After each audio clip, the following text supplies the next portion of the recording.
The first rays of dawn barely colored the horizon when I saw her, stretching on the dew-kissed grass.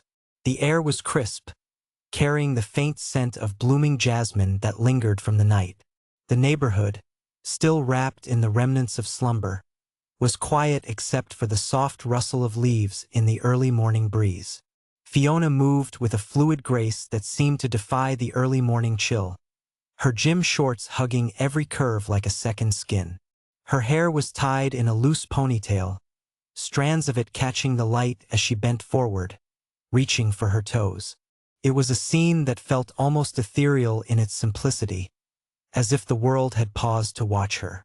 I was just about to turn away, respecting the invisible boundary between neighbors, when her voice sliced through the still air. It was a voice that carried warmth, yet held an edge that commanded attention. "You're watching wrong," she called out, not bothering to glance my way. It was as if she'd sensed my lingering gaze, reading the hesitance in my posture with the familiarity of someone who knew exactly what they were doing. Her tone was teasing, yet there was an undercurrent of sincerity that made me pause. I froze, caught between embarrassment and the strange pull of her challenge. "My name is Daniel Hargrove, a 35-year-old software developer who typically prefers the predictability of code over the complexities of human interaction."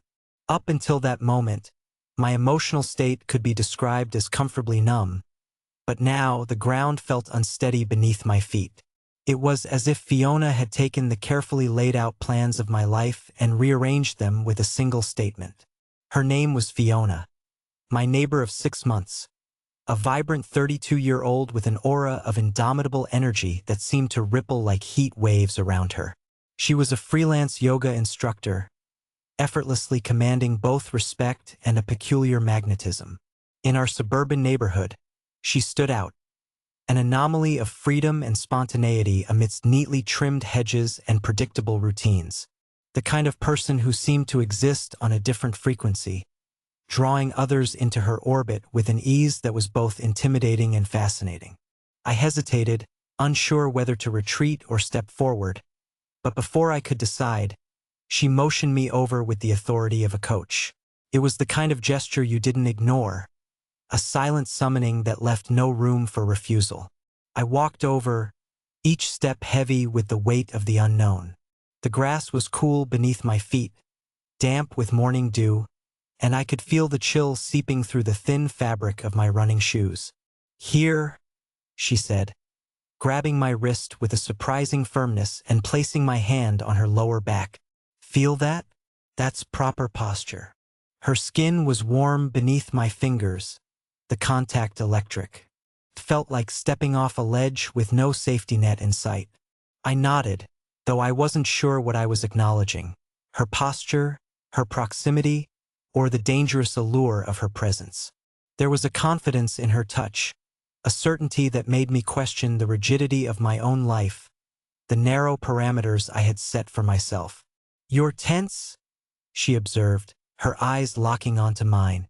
They were a startling shade of green, reminiscent of sunlit forests, and they held mine with an intensity that made it hard to breathe. It was as if she was looking past the surface, seeing into the depths I kept hidden even from myself. "You need to loosen up. Is that right?" I replied, my voice sounding foreign to my own ears. I was used to being the observer, the one who stood on the periphery, analyzing from a distance. But here, in this moment, I was thrust into the center of something I didn't fully understand.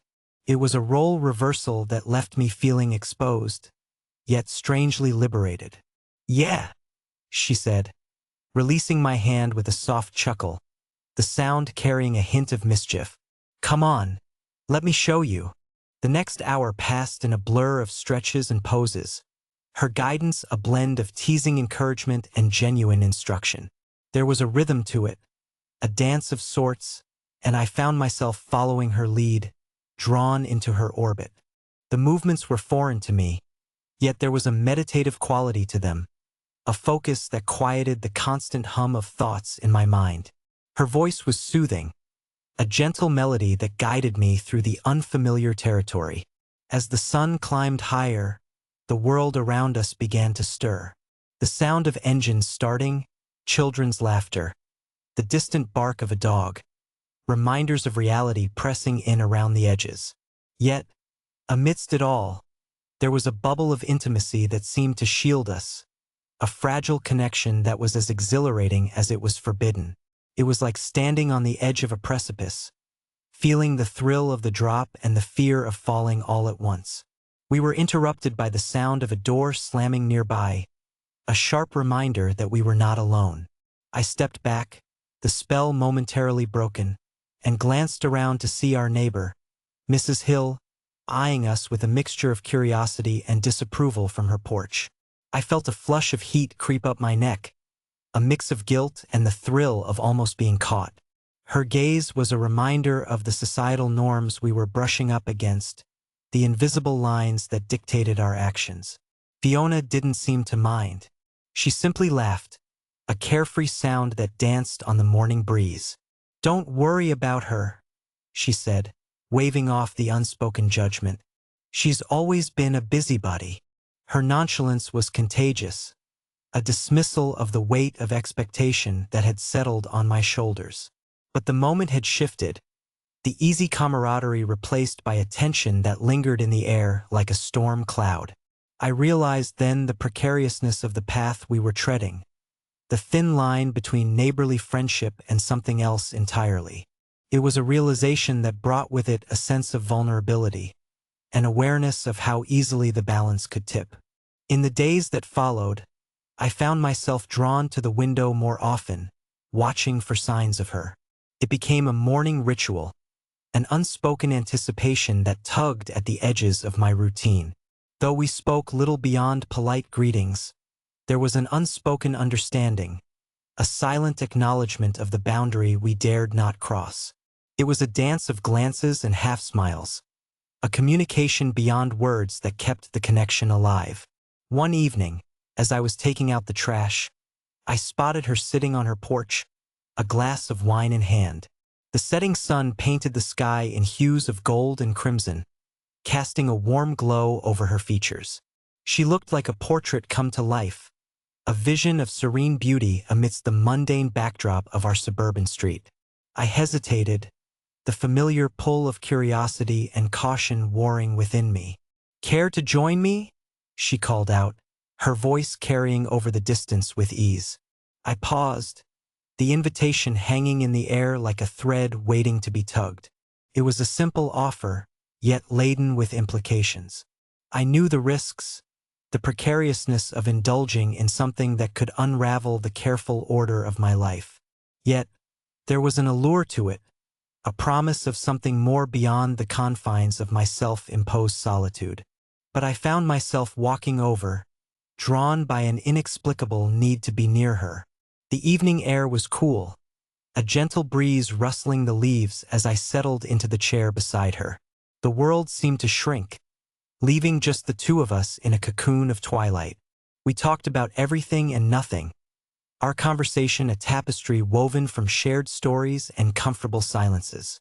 The world around us faded into the background, leaving just the two of us suspended in a moment that felt both fleeting and eternal. It was a connection that transcended the mundane details of our lives, touching on something deeper, something real. "Do you ever feel like you're missing something?" she asked, her gaze fixed on the horizon.